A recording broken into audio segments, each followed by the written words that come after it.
காங்கிரஸ் தாவேக்காவோட போகணுன்ற ஒரு எண்ண ஓட்டம் இருக்கா? கிரவுண்டில் நீங்கள் மக்களை சந்திக்கும் பொழுது காங்கிரஸுடைய தொண்டர்களுடைய மனநிலை என்னவா இருக்குது சார்? காங்கிரஸுக்கு ரொம்ப வருஷம் கழிச்சு இப்படி ஒரு ஆப்பர்ச்சுனிட்டி கிடச்சிருக்கு. இப்படி ஒரு வாய்ப்பு அவங்களுக்கு முன்னாடி கிடைக்கல. முன்னாடி ஒரு முறை காங்கிரஸ் திமுக கூட போகணுன்னு மக்கள்லாம் காங்கிரஸ் தொண்டர்கள்லாம் எதிர்பார்த்த போது அதிமுக கூட போகிறதுன்னு முடிவெடுத்த போது காங்கிரஸே உடஞ்சிருச்சு. தமிழ் மாநில காங்கிரஸ்னு மூப்பனார் ஒன்றத்தை உருவாக்கி திமுக கூட சேர்ந்துட்டாரு. அவங்க வெற்றி அடைஞ்சாங்க. அது வரலாறு. So Congress as a en bloc ஒரே கட்சியாக ஒரு வேற ஒரு ஆப்ஷன் திமுக அதிமுகவை தாண்டி ஒரு ஆப்ஷன் அவங்களுக்கு இது வரைக்கும் இல்லை. இந்த ஒரு 40-50 வருஷத்தில் இப்போ தான் முதல் முறையாக ஒரு ஆப்ஷன் வந்திருக்கு. அந்த ஆப்ஷன் கூட எப்படி வருதுன்னா தமிழ்நாட்டை தாண்டியும் பலன்களை கொடுக்கக்கூடிய ஒரு ஆப்ஷனாக இருக்குது. இப்போ விஜய் கூட நீங்கள் சேர்ந்தீங்க அப்படின்னா தமிழ்நாட்டை தாண்டி பாண்டிச்சேரியில் நீங்கள் உறுதியாக ஆட்சி அமைக்க முடியும்.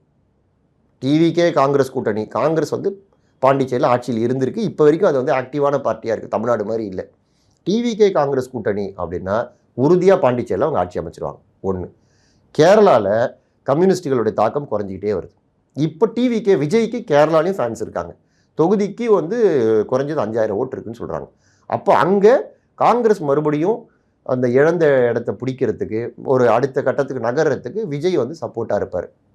இப்படி அவங்க ஆல் இண்டியா பார்ட்டின்றதுனால இப்படி மற்ற மாநிலங்களையும் யோசிக்கும் போது காங்கிரஸுக்கு அதில் ஒரு ஆதாயம் இருக்குது. ரெண்டாவது, காங்கிரஸுக்கு இழக்கிறதுக்கு ஒன்றும் கிடையாது. திமுக கூட நீங்கள் இப்போ 25 சீட்டு இருக்கீங்க, 30 சீட்டு கொடுக்கட்டும், 35 சீட்டு கூட கொடுக்கட்டும்.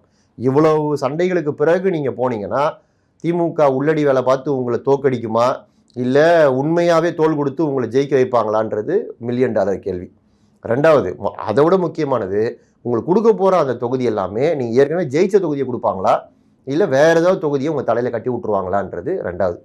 அப்படியே ஒரு 35 தொகுதி கொடுத்து நீங்கள் அதில் ஒரு 30 தொகுதி ஜெயித்தாலும் ஆட்சியில் பங்கு கிடையாதுன்னு முதலமைச்சரே வாயை திறந்து தெளிவாக சொல்லிட்டார். அப்போ உங்களுக்கு ஆட்சியில் பங்கு கொடுக்க போகிறது இல்லை. அப்போ ஆட்சியில் பங்கு இல்லாமல் இன்னொரு 5 வருஷம் சும்மா எம்எல்ஏவாக அசம்பிளிக்கு ஏன் போனோம்? அதுக்கு நம்ம விஜய் கூட போய் ரிஸ்க் எடுத்து பார்ப்போம்.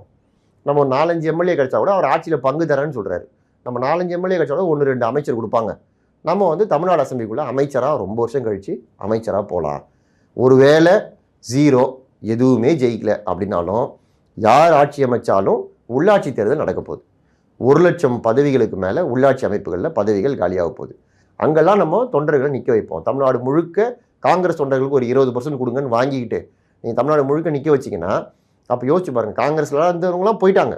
இன்றைக்கி அந்த கட்சி ரொம்ப சின்ன லெவலில் தான் இருக்குது தமிழ்நாட்டில். மறுபடியும் காங்கிரஸ் உயிர் தேடுறதுக்கு ஒரு வாய்ப்பு கிடைக்கும். அந்த வாய்ப்பை ஏன் நம்ம மிஸ் பண்ணணும்னு ராகுல் காந்தி நினைக்கிறார்.